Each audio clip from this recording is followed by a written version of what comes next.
Another crucial concept when considering quantifiers is the concept of scope. The scope of a quantifier is the range in the formula where the quantifier has binding power. So we need to be careful to make sure that if we're trying to bind a variable with a quantifier, that we ensure that that variable is within the scope of the quantifier. On the left here, we have for all y, fxy.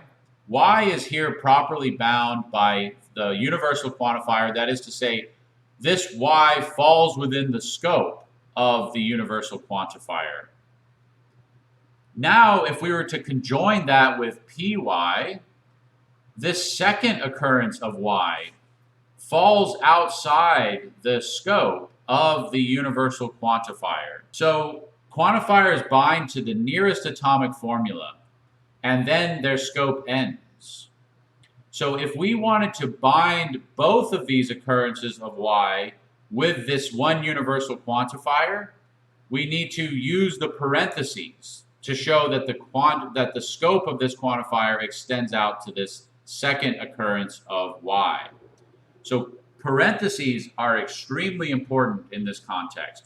You've seen by now that there are cases in which you can leave out the parentheses because it's understood, but in this case, parentheses are extremely important. If you were to leave out these parentheses, you'd have a totally different meaning to your formula. Here's another exercise to ensure that you have a grasp on scope of quantifiers and variables. It would be wise here to pause the video and try to do these for yourself. Let's now look at the solutions. So I've done a color coding to indicate where variables are bound and where they occur free. So notice whenever the quantifier and the variable share a color, those two are, whenever a quantifier and a variable share a color, that variable is bound by that quantifier. Let's go over a couple of these at least. In the first example, we have a quantifier that's binding the nearest atomic formula.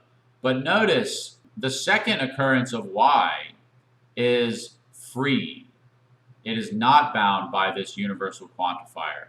If I had inserted some parentheses here after the universal quantifier and before the h, and then a parenthesis over here right after the y, then we would have the second occurrence of y within the scope.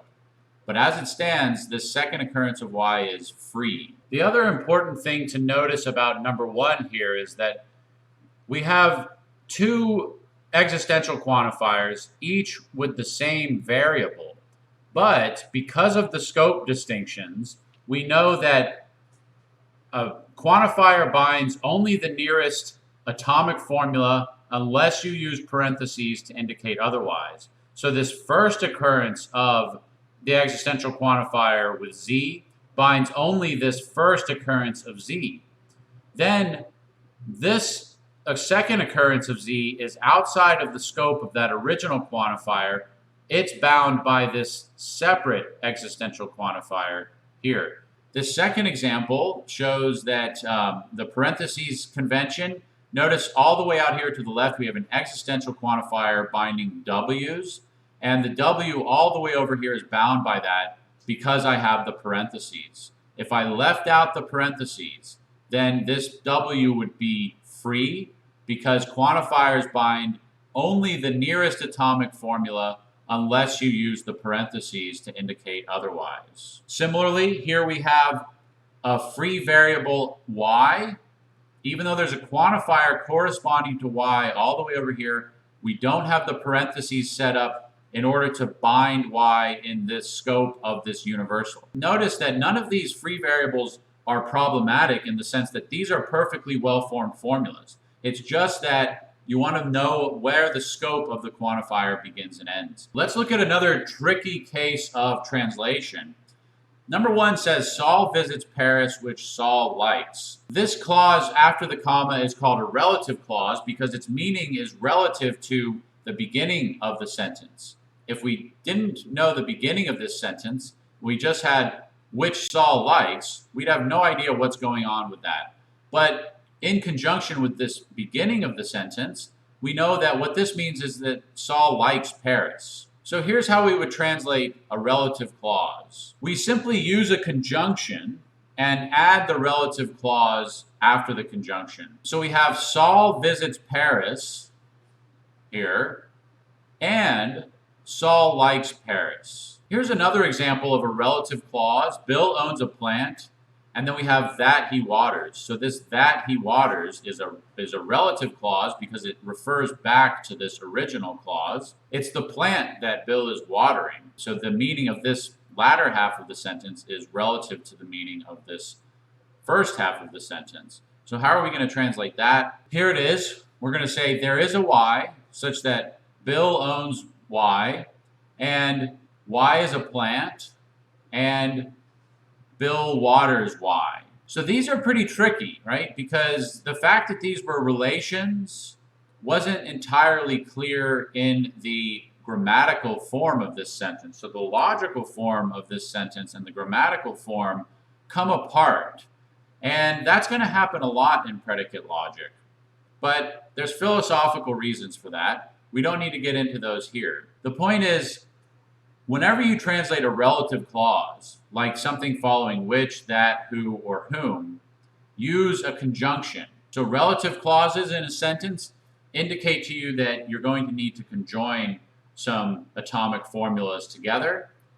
Notice here we have our parentheses so that we know that all three occurrences of Y here are bound by the very same quantifier. The other interesting aspect of these examples, aside from the relative clauses, is the use of what's called anaphoric pronouns.